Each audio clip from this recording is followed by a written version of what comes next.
just to sense, just to sense your the land you're on, and maybe sensing your feet on the earth, or your sit bones on the chair. And I'm here on the land of the Darug and Gandangara people, here in the Blue Mountains in Blackheath. And I want to honor the way they've tended this land for millennia, for 60,000 years or more. And also to the legacy of earth stewardship and deep listening that they, together with First Nations globally, have stewarded into the world. And each of us here, in our own way, and in participating in a program such as this, take our place in the river of deep listening also, and in the practice of stewardship. So maybe just sensing the country that you're on here, maybe feeling into your connection to the land, and just taking a moment in that. You're welcome to put the name of the people whose land or the traditional custodians in the chat if you want, or you can just speak it.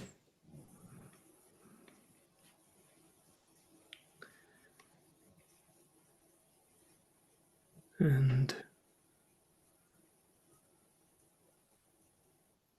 yeah, so we'll flow into an attunement, and I'll invite you to join me in a moment. I'll just get you to turn your head to one side, to the left or to the right, so your chin is over your shoulder. And given this is a program in somatic ecotherapy, I just thought I'd lead us a little bit into the body first, and we might listen from the body. And so with your chin over your shoulder, I'll then invite you to let your eyes travel to the other side of the room slowly. And your head is just following your eyes. And if at any point your eyes want to pause on something to take it in, you might let them. And the head pauses too. So just taking your time, taking the space that's holding you in.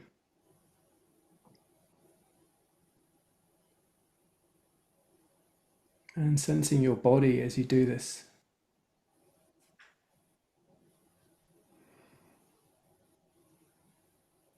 And there's an invitation here also to land.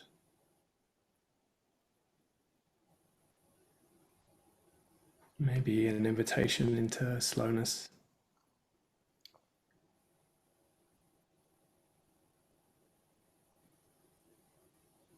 Maybe noticing here there's no lions or bears or tigers in the room there with you.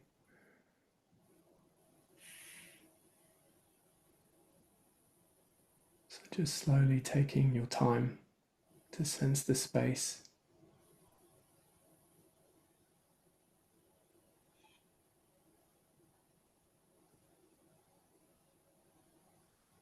And whenever you're ready, you might close your eyes. Yeah, and sensing your sit bones there on the chair if you're sitting,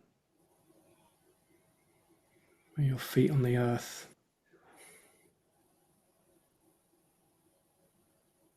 And you might adjust your feet, and as if placing them anew on the earth, perhaps as if in reverence. Gently placing the soles of your feet down, making contact with the earth.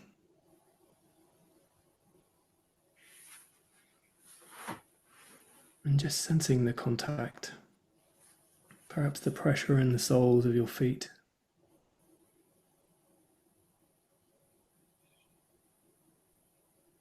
And you might invite the support from the earth to flow up through your feet into your legs. and into your body.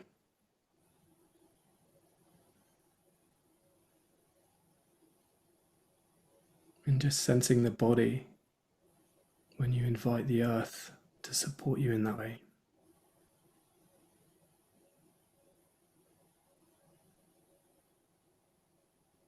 Maybe sensing the fact you're held here by gravity.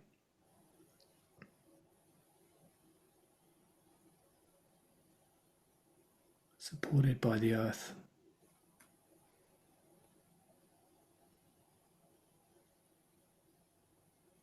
And then you might bring your awareness to your breath. And just notice how the breath moves through your body.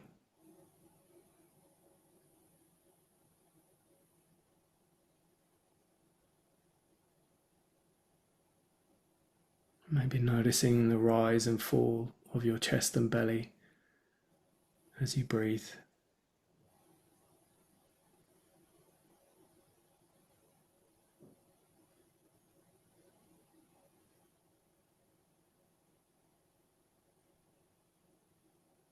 And just taking our time to sense the breath.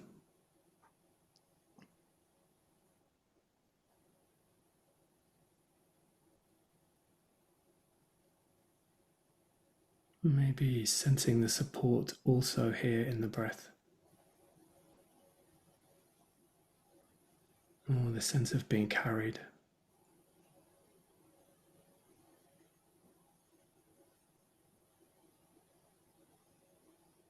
by the tide of the breath.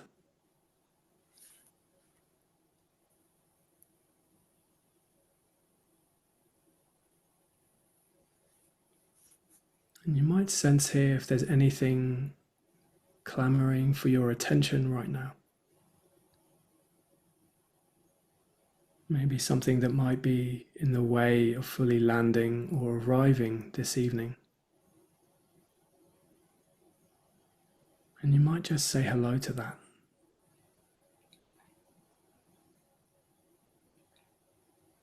Noticing how it feels to say that to it. Without it needing to change or be different or to go away.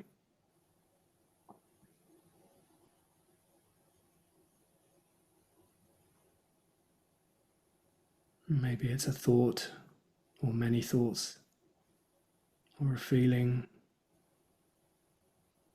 or a pain in the body. Just saying hello.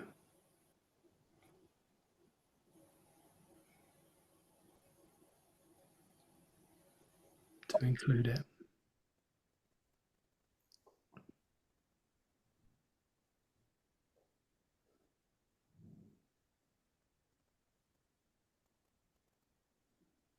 And if you notice any areas of the body that feel tight here,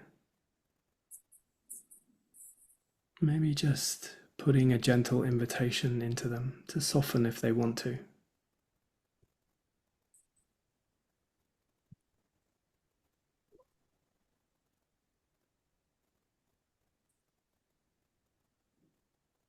You might take your awareness to each place in turn with that invitation.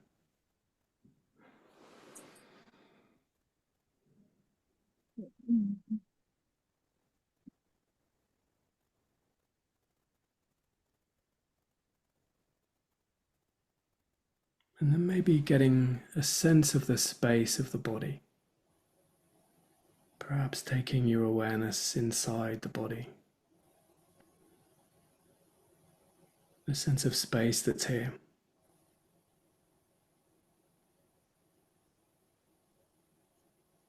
However that shows up for you.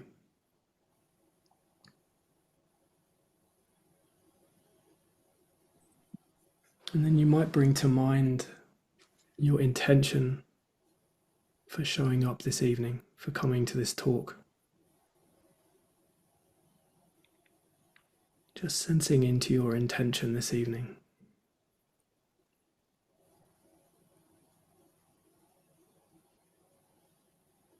As if putting a question into the body, what is it that brought me here tonight?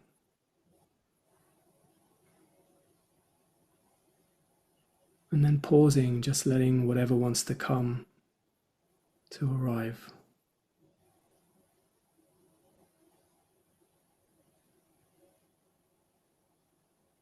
And just honoring whatever comes.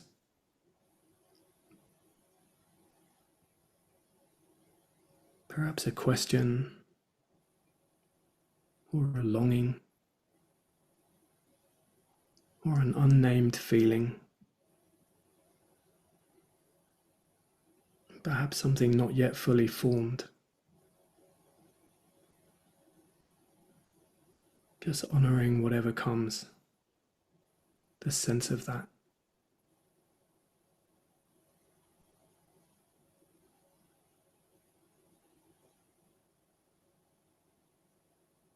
And then trusting that consciousness interpenetrates here, that your consciousness interpenetrates with the sentience of the earth.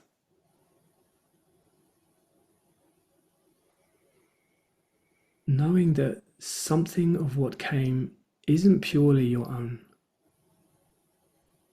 that there might be something in what came, something in the intention that comes from the earth herself. It comes from the ground you walk.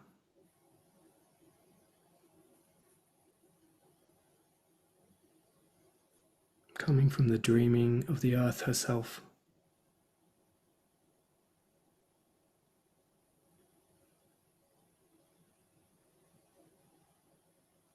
And maybe it's perfumed with some of her grief or love or longing.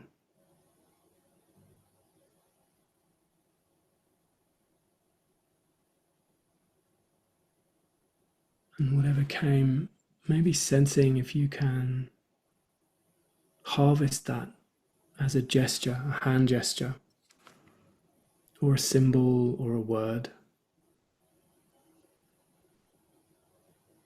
And trusting what comes.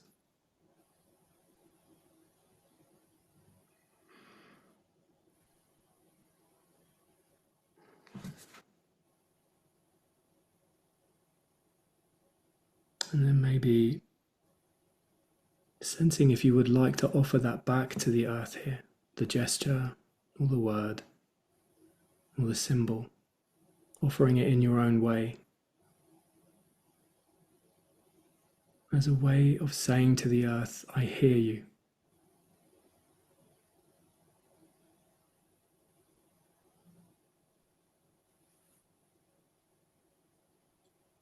And sensing how it feels to offer it in that way.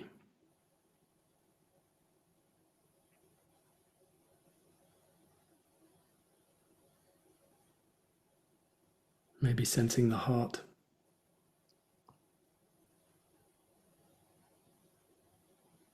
Sensing how the heart feels to offer to the earth in that way.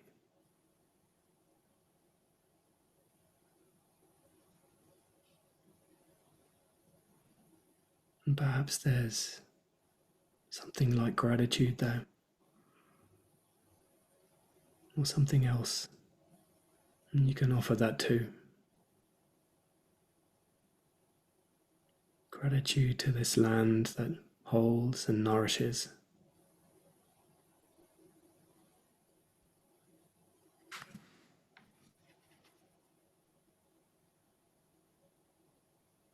And to anything that feels incomplete here, as we make our slow way back, you might say to it that you're willing to return to it again when it needs you.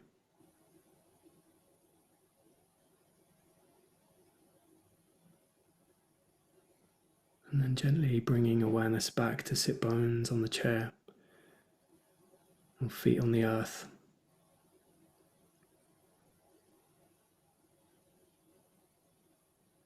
And bringing it back to the awareness of breath.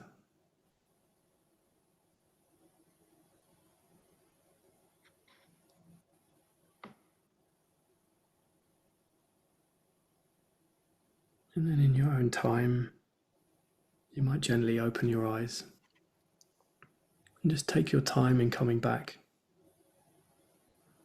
And if it feels good, you can take your head over to one side again and just let your eyes travel the space. In a practice called orienting. Just taking your time, eyes travel and head follows.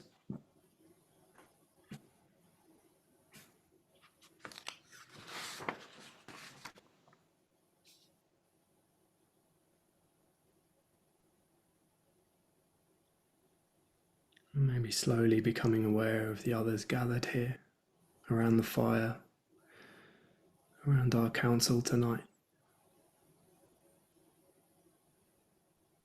And these others who carry their own intentions, intentions felt and followed in the body, intentions that also flow from a deeper place.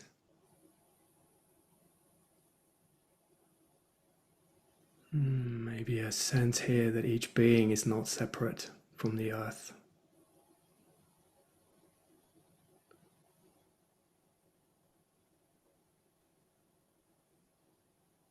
Yeah, each following that unseen thread here tonight. Each of us like branches from a tree, the same tree.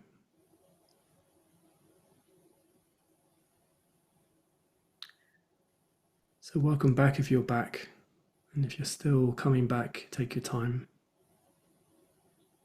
And I wanted tonight to also to name the elephant in the room, perhaps, that we're here for an ecotherapy talk in times such as these, in an era of polycrisis and the silent extinction of species and of ecological collapse. And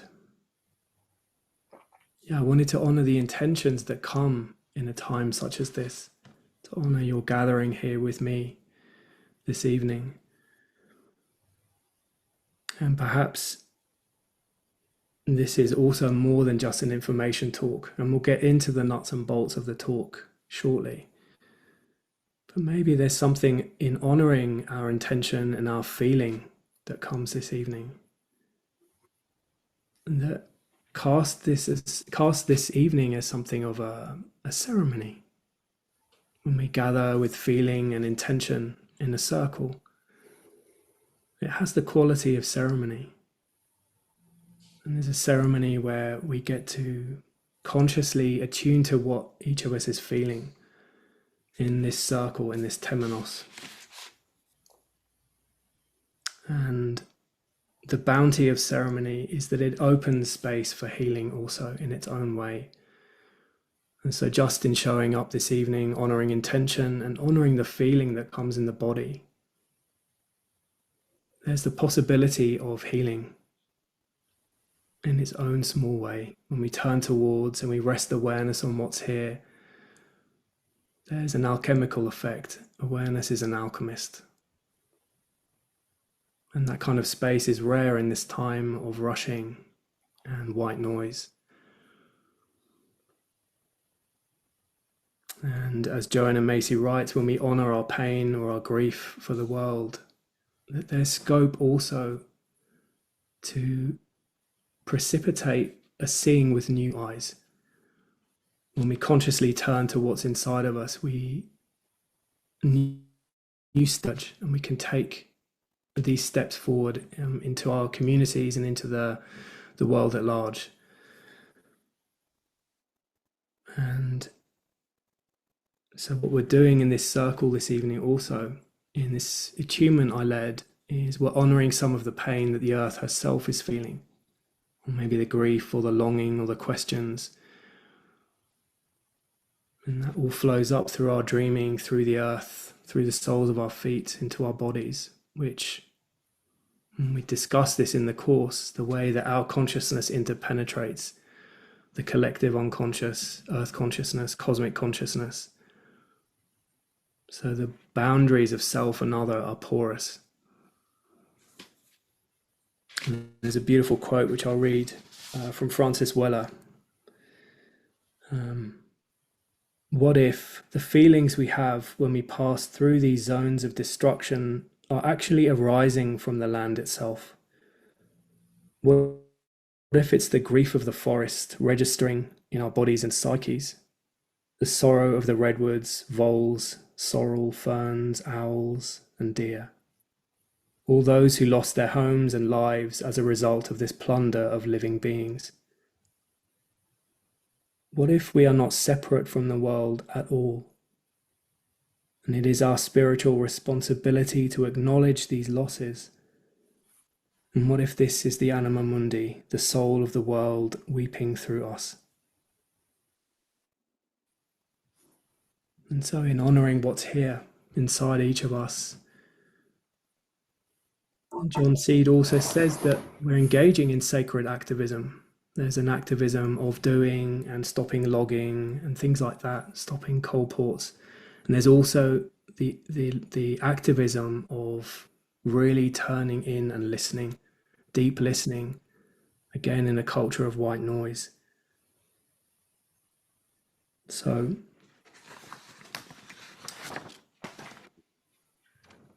yeah, so we might dedicate this gathering also to the wider healing of self and community and the wider earth and the more than human world. Each traveling our own threads that gathered us here. So, and then we might transition, and I'll talk a bit about the program itself and this 5-month training to be an ecotherapy, somatic ecotherapy guide. And maybe some of you are wondering who I am and why I'm here. And this is we're just at the tail end now of the earlier cohort, the wombat cohort, who's been on this journey for some months now. And I'm really honored to kind of welcome each of you here and to tell you about the course and to answer your questions. And I am also a Metavision graduate, so I'm a PACFA certified therapist and counselor. And I'm also a somatic specialist. So what gets me out of bed really is to teach others to come into the body and to turn towards whatever's there, whatever comes and whatever shows up in the body, trusting the body has its own wisdom. I'm a meditation teacher with Meditation Australia, and I'm also a facilitator of the Killer Bee emotional repression method, which is a trauma-informed way to unlock the unconscious drivers, what keep us in patterns of suffering. I've trained in a relationship focusing, and I'm also a certified nature and forest therapy guide with ANFT in the States. And maybe most importantly, I'm also a survivor of trauma, and that perhaps has been the most powerful teacher. And all the strands that I gathered in turning inwards to heal my own wounds, in some way, shape, or form, make their way into a program such as this. So through Jung's writing and working with elders on the land and human elders in vision quests and therapeutic contexts, there's a lot of different interweavings here that make their way in particular into the 5 terrains framework, which is at the heart of this training. And I guess one of the biggest traumas that's sometimes called the original trauma was something I felt very keenly as a kid and way into my 30s, was the sense of not belonging, of not coming from any particular land or place, not feeling connected to a culture particularly, not really feeling connected to family.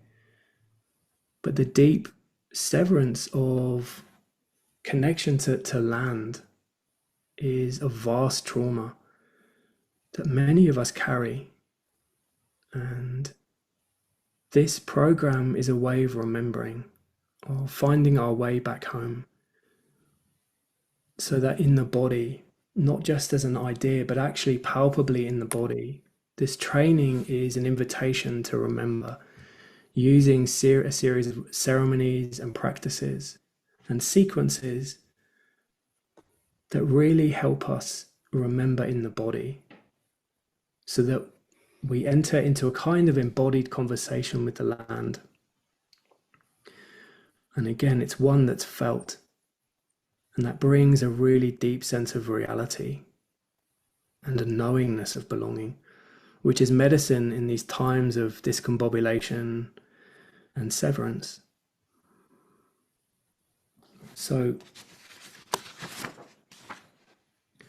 yeah, the seeds of this program are all planted in that soil and in that own homecoming that I traveled.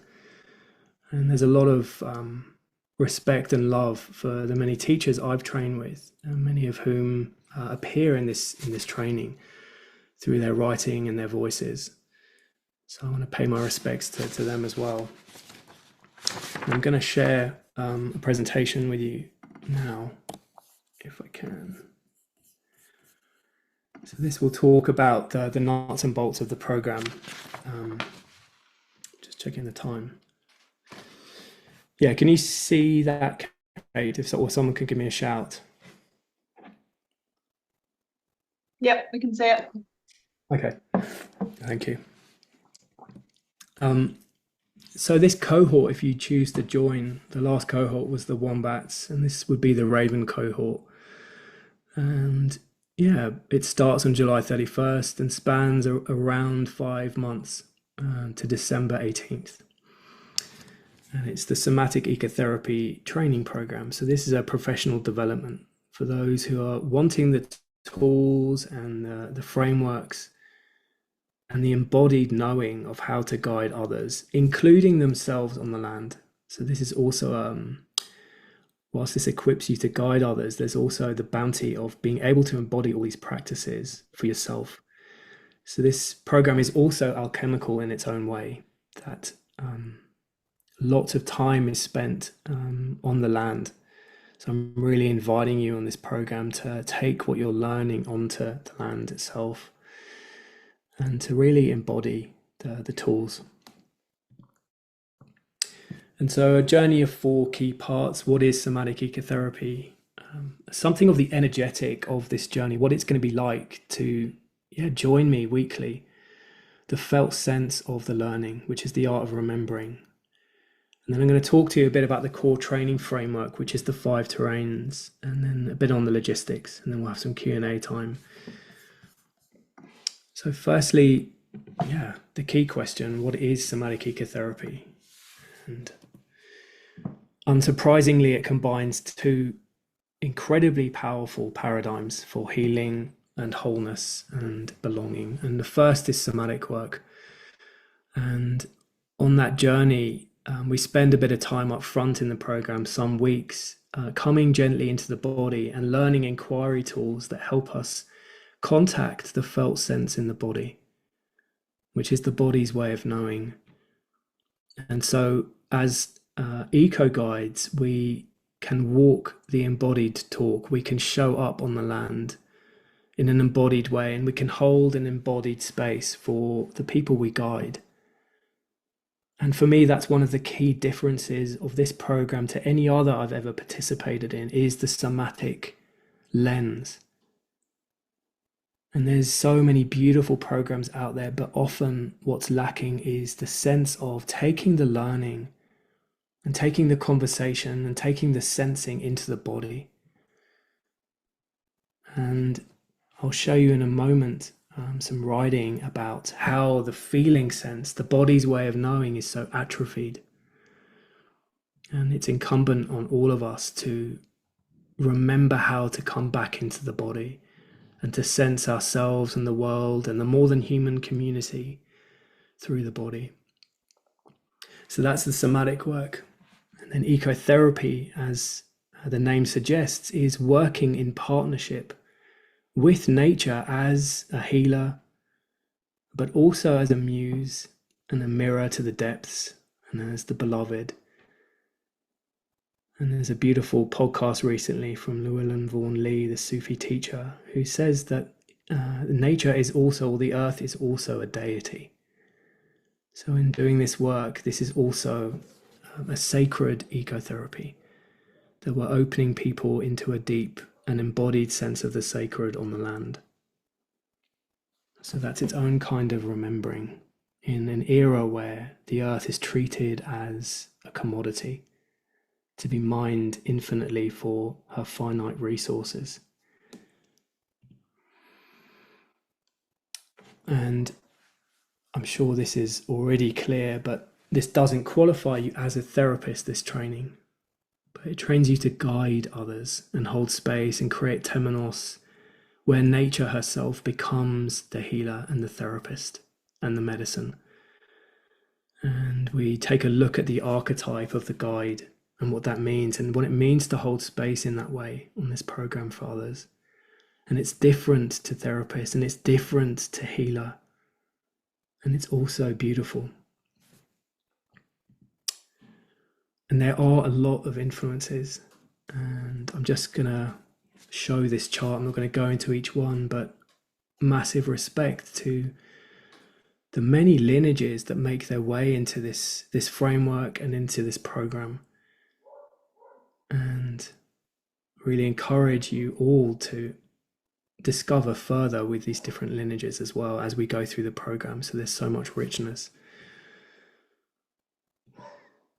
So this program really is comprised of 4 parts. When you join me in July 31st, the first part is the somatic part, where we really, or the somatic training as it were, where I show you some really powerful tools to come home to the body. And that's the foundation for all of our work as guides moving forward. That you as a guide learn to listen inwardly to the felt sense in the body, which is the body's emerging language and the dynamic edge of the body's way of knowing. And so then what this does is it supports you to be an embodied guide, which then supports the people you lead on the land to tune in their own time into the body also. And I'll talk a bit more when I talk about Stephen Gallagher's later, why this is so important in this time to be embodied. So the second part then, once we learn these tools to connect somatically, is to open to the earth. And that's about a large number of classes. I can't remember the number. I've got the sequence at the end. But this is where guides learn for themselves and then how to guide others to connect in a slow and embodied way through the senses to the more than human world. And this is a space rich with practices that regulate the nervous system, that bring us into slowness and bring many different benefits. And this is also the essence of a lot of forest bathing, where in a world of speed and white noise, there's medicine in learning how to open the senses to the more than human world in a skillful way, so we can help people to remember how to do that. And then the third piece is listening to the voices within. So as somatic ecotherapy guides, I'll also be showing you some different ways to support inner relational work and to support people to hold and to tend and to listen to and to honor inner parts that naturally and spontaneously emerge on the land. And these parts are witnessed by the guide, by the fellow retreatants if you're guiding a small group. They're witnessed by self or self in presence awareness, and of course witnessed unconditionally by the more than human world. So lots of different practices that support that. And then at the tail end of our journey, I'm going to show you or the beginnings of a really beautiful practice called earth-based listening, which invites embodied conversation with the more than human world. And this is when we start to enter into a transpersonal kind of ecotherapy, an ecotherapy where the boundaries of the skin bag become porous. And we start to know ourselves as the earth. And we can feel that because she's flowing or radiant or molten, something's in the body. And this is something that no one's ever shown us, but it's also deep and it's ancient. This is what our ancestors would have lived and breathed on the land in their nature-connected villages. So all of this is a kind of remembering. I'll skip Merleau-Ponty for now. It's all, in many ways, a remembering of what's innately human. So what I'm teaching you here is not always new. And there's a remembering, of course, of slowness in an age of speed and 24/7 connection and white noise and helter-skelter. And there's a remembering of safety and what that feels like in the body, when so often we don't realize we're actually in some state of fight, flight, freeze, or fawn. And so the tools that I'm going to teach you across the 5 terrains help to bring an embodied sense of presence and awareness is to what state is my nervous system, and the subtle contractions and contortions and constrictions that are so often permanently carried, that we can help to dissolve and bring to rest.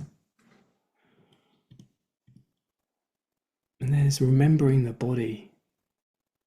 And that may sound like a strange thing to say, but I personally lived for more than 3 decades from the neck up, as though I didn't really have a body. And I would do anything I could to anesthetize my body and not feel the inner passengers that it held. And those inner passengers were the ones that were longing for my attention. And this is what is also taught in this program: how to support others as well as yourself to turn towards and to listen and to be honored and witnessed by relationship with the more than human world. And that's this piece, the inner relationships. So we get to call home the inner orphaned ones and the ones that roam the nighttime passages of our unconscious, that sometimes move as slow eruptions, as grief or rage. And we don't know the roots of where they come from, but we follow the line down into the body. And working with these tools and ceremonies on the land, these ones slowly get to speak and get heard. And in so doing, they're called home back into the family of wholeness in the heart.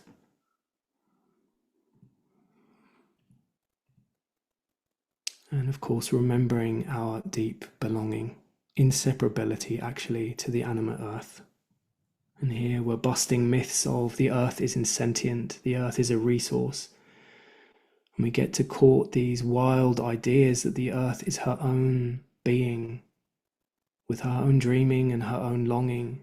And the perfume of that flows up in our night dreams and in our daydreams, and in the feeling sense that comes in the body when we wander the earth. So we get to be in conversation again, across the species boundary, as Bill Plotkin writes. And so there's three deep gifts, one of which is new ways of knowing ourselves and the earth. The second one this program offers is processes for healing and wholeness. And then, of course, tools and frameworks and sequences and knowledge so that you can guide yourself and others on the land in a skillful way. And the new ways of knowing is really important because at the top is the thinking way of knowing. And Stephen Gallagher writes there's 4 windows of knowing. In addition to thinking, there's sensing, smelling, seeing, tasting, touching. There's feeling, the body's felt sense way of knowing. And then there's the deep imagery that comes unbidden in our night dreams. And when we tune inwards through somatic inquiry tools, the deep imagery comes unbidden there. And Stephen Gallagher, in his book, The Animals of the 4 Windows of Knowing, writes that we mustn't confuse thinking with knowing. And that if we don't actually 3-dimensionalize how we know ourselves and the earth, we're not going to survive as a species. And so this program takes care and it takes time to attune guides to these other atrophied ways of knowing. Here's Stephen Gallagher. Our very lives and the life of humanity itself depend upon our ability to return to a place within ourselves where knowing's not distorted and where thinking is not confused with knowing. Where the four primary modes of knowing can return to a natural balance. If this is not accomplished, and soon this very earth will not survive. So he's really clear about the importance of somatic work and deep imagery and opening our sense gateways to the earth. And so I'll transition now into something of the nitty-gritty and the nuts and bolts of the training framework that really the whole course is oriented around. And the whole course, as I've named, is oriented around the 5 terrains. And it's a unique framework that draws, actually weaves a tapestry from multiple different ecotherapies out there. So this training isn't only in the lineage of forest bathing, for example, or it's not only in eco-archetypal work, but it creates a robust and logical sequence that really supports sequential deepening through the 4 windows of knowing.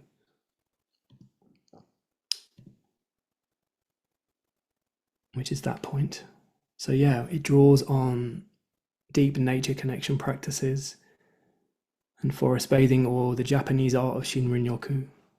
It draws on Bill Plotkin's Wild Mind and John Seed and Joanna Macy's Deep Ecology. And Plotkin's also talks about eco-archetypes, and this training also draws on that lineage.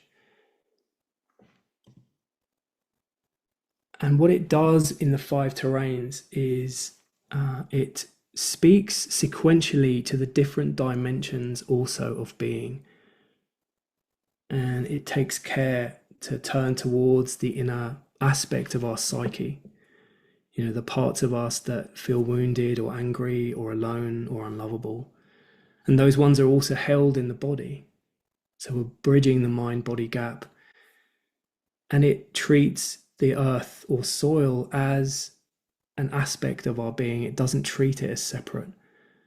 And so that thinking is central, and that knowing is central to our training. It doesn't start from the earth and us as separate. And it also encompasses soul and spirit. And as you're maybe getting a sense of, it's then ecotherapy as a whole is a process of repairing the different kinds of rifts that are in the way of our wholeness, repairing the rifts between the different split off parts of us that were split off through family of origin trauma, or heals the mind-body divide and what Ken Wilber describes as the creation of the centaur when mind and body are reunited. And it heals the rift of earth severance, the feelings of being separate, of not belonging and being placeless and adrift on the lands we wander.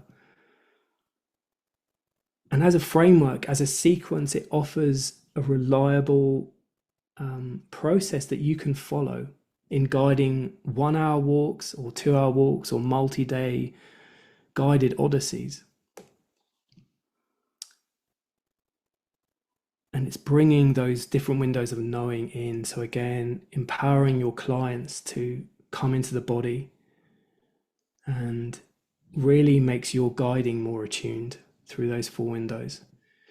And so this is the 5 terrains. This is the central framework that we spend the next 5 months really walking. And we start at the beginning and we go all the way through to mountain. And we don't touch into sky or cave at the end. That's transpersonal work that comes in another training. But the first 4 terrains meet the vast wounding of our world today and the vast wounding of our kin and our culture. So I'm going to walk you through a little bit of each terrain. So that the trailhead terrain is brings in ceremony and ritual and empowers you as guides to weave containers, or the temenos, the alchemical temenos within which healing and wholeness work can occur. And this trailhead work is about leaving the status quo mindset of helter-skelter and rushing and speed. And so in this, we have practices of connection to the earth, asking permission, and rituals of gratitude, which we've all but forgotten. So this brings some of these really old ways of knowing just back into the ordinariness of how we interact with the land. And there's also the meadow terrain, which follows on from that. Once we've created the container for our work, once we've asked permission to walk on the land, this is the art of presence and cultivating sensory embodied awareness. So opening the 5 sense gateways and coming into connection with the more than human world. And this terrain really draws deeply in forest bathing. And again, the Association of Nature and Forest Therapy does a beautiful job of teaching forest bathing, and I'm trained in that paradigm. So we're paying respects to Amos Clifford here, and also drawing on the many different kinds of earth meditation. And I'll be teaching you some that you can lead for your clients and those you guide. Through the trailhead, through the meadow, we then come to the forest, which is the realm of inner parts work. And you might be getting a sense that there's a sequencing here. At first we form connection to the earth, and then we slow down and come into the body in a really attuned and present centered way in the meadow. And then it becomes possible to do the inner relationship work, the inner parts work. It's really difficult to go straight from the car in the car park straight into forest terrain work. So the sequence here is one terrain building on the other. And it's carefully sequenced in that way to create the conditions that make, inner relationship work and possible. And then we move into mountain in class 14 near the end, and we touch into this beautiful practice of earth-based listening. And in order to do that, we often need to work on the inner parts that are in the way of the deeper embodied conversation with the earth. There's an inner part here maybe that feels unlovable when I'm wandering the land, and that's the one that is occupying the fullness of my awareness. So what are the different ways that we can work with those ones so that the space clears for that transpersonal kind of conversation?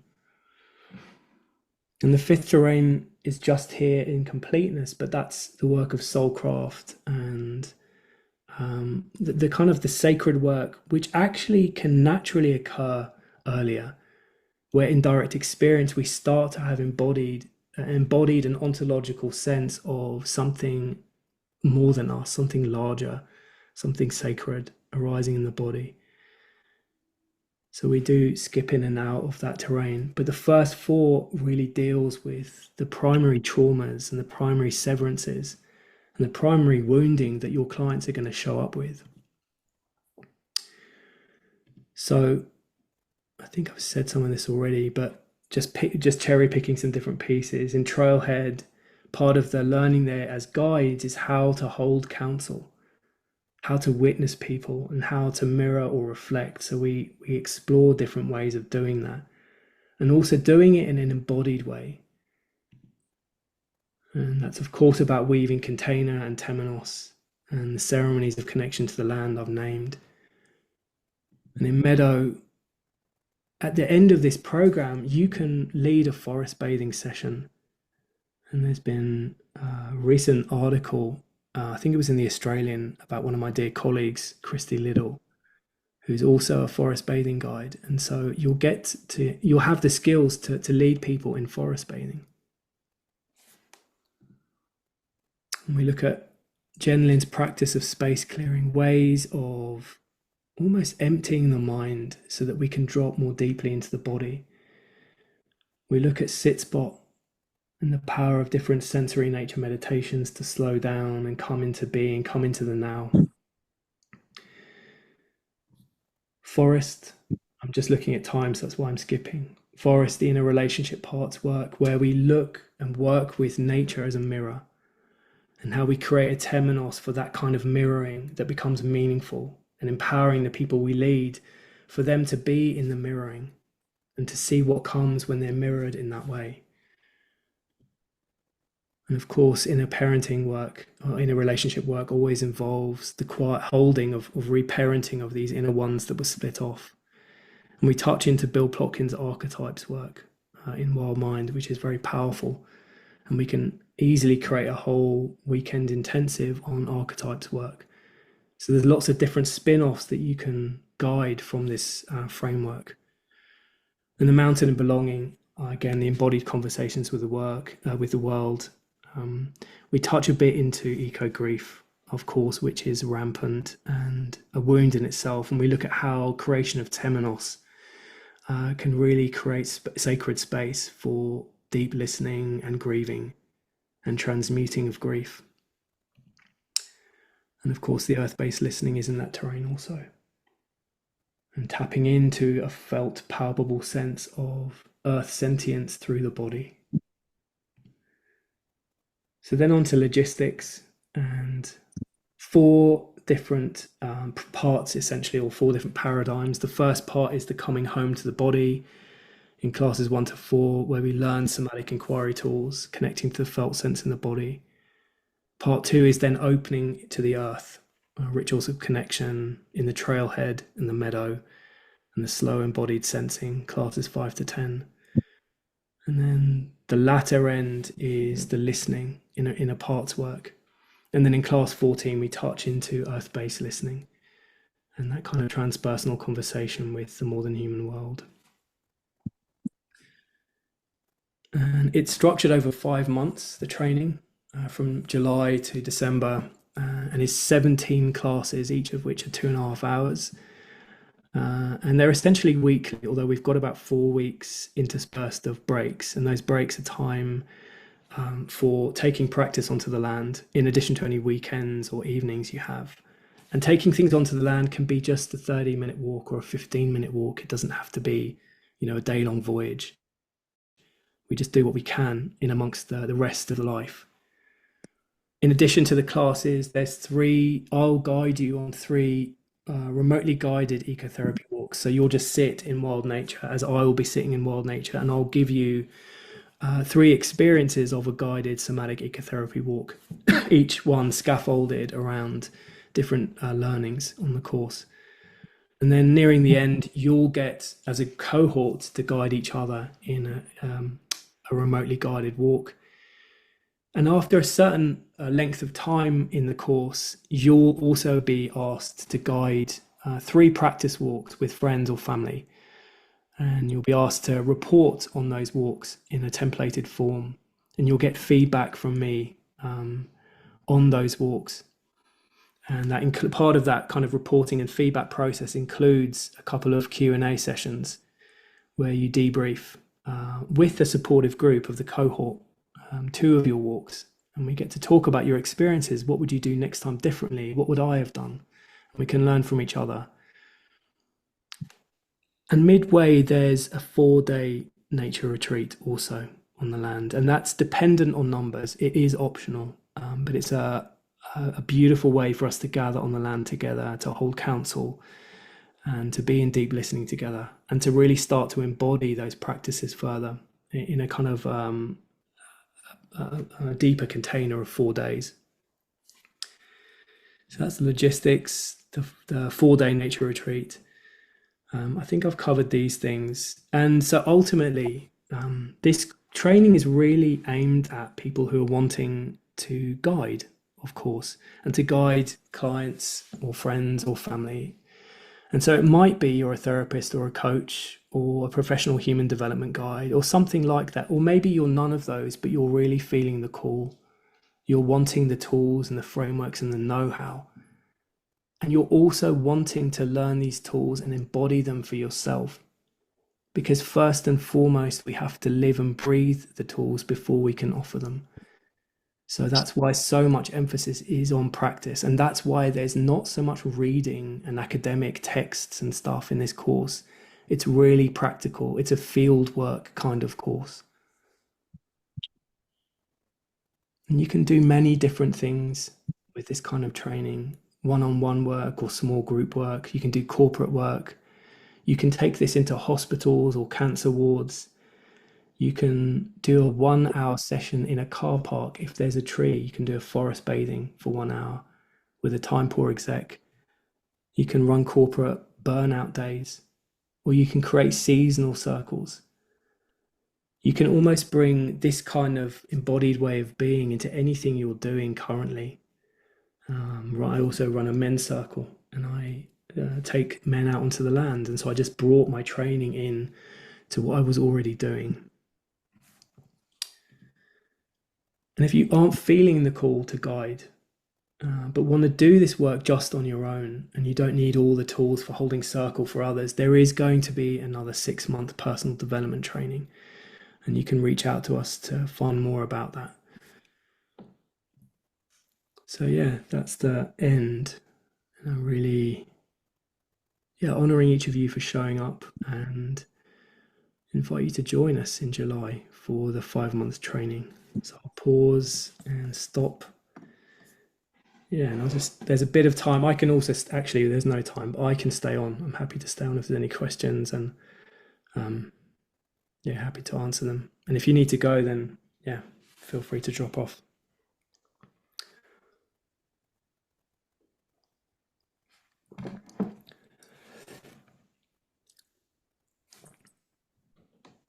I've got a question. Mm-hmm. It's quite logistical.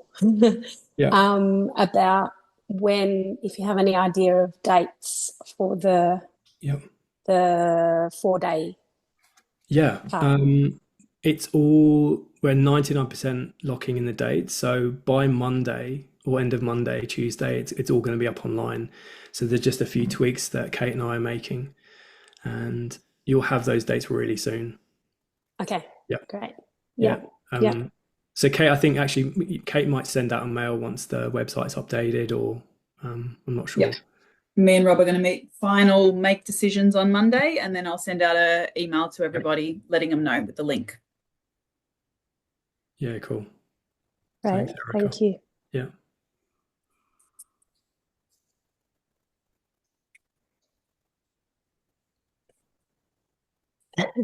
I have another question, but I'll let someone else go first. Yeah, go for it. I just wanted to ask a little bit more about I didn't get down the name, but you said, I thought you said emotional repression method for trauma. Mm-hmm. Yeah. Scott Killerby. It's the Killerby emotional repression method. So it's a groundbreaking paradigm in the US, and has a series of outpatient clinics. And it's the first paradigm to use awareness and specific lines of inquiry to dredge up unconscious programs that keep us in addiction or anxiety or depression, or often patterns of trauma. So it uses laser lines of inquiry to drum up the unconscious content from the body.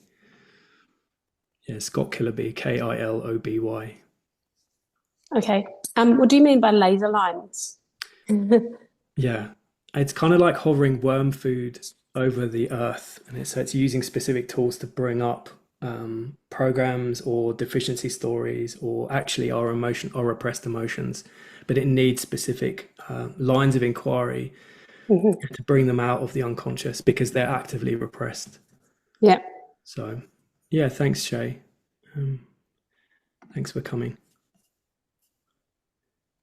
Great. Feeling a deep call to join the Ravens with love. Yeah, thanks for coming.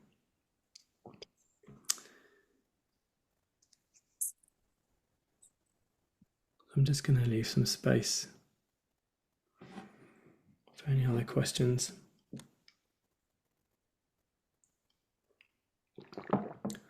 I have a quick question. Sorry, I've changed. Go for it. I firstly just wanted to thank you so much for that, and particularly the attunement at the beginning. That was, really powerful to observe my own reaction as well. So thank you for sharing that. Thank you. I don't have a training in psychotherapy or counseling or psychology, and am sort of deciding really whether to start off with doing my master's Mhm. and then going down into something I'm more interested in specializing, or whether to do something like this, which is like an entry point to into something that I'm really interested in, but it's sort of specializing straight away. Mhm. I know only I have the answers to that, but I'm wondering if you have any insights, yeah, or sort of views that maybe you could share on that point. Yeah, thank you for asking that. It's a big question, and I would really trust your body. And you might put the question, you might hold the two possibilities and hold them in the body and just sense what comes. And Mm, the body has its own way of knowing and sense making. So you might just sense the feeling sense that comes when you put that question into the body, feeling into the rightness of each program. And, mm, and as you're aware, both of these trainings are massively synergistic. So they'll work no matter what order you do them in, they'll work together. So, but yeah, really listen to the body, and you might sit on the land with that question and see what comes. mm.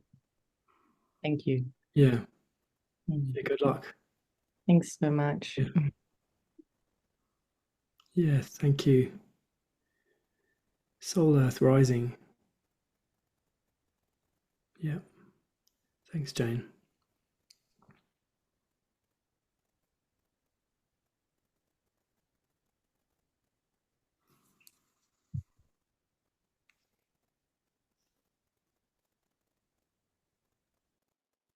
It's like everyone's starting to fade away. Did anyone have any other last questions? Are we happy to call it?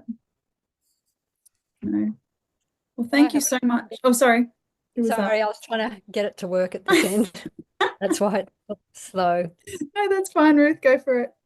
I'm a Metavision graduate from quite some time ago. Mhm.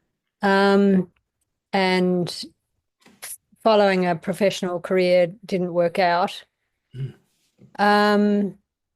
And I just wanted to know how, because you did say, we could reach out. I just want to know the process for discussing the options, because you mentioned there's a personal development option if one didn't want a guide. Mhm. I have been an eco guide in the past as well, but I'm recovering from a pretty big total breakdown. Mhm. It's a very long journey, and I have been doing some somatic work, which is, I think, the key to moving forward. But I don't think at this stage it would be wise for me to be reaching beyond my own capacity to be training as a guide specifically. As I say, I've been a guide, an eco guide before, not specifically in somatic experiencing, but certainly using some of those tools just intuitively, I suppose, Mhm. and picking up bits and pieces from other people.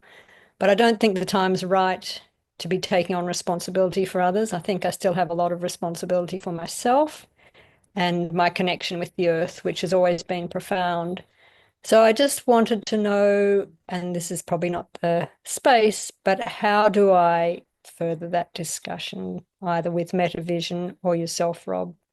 Yeah, thank you for asking that also.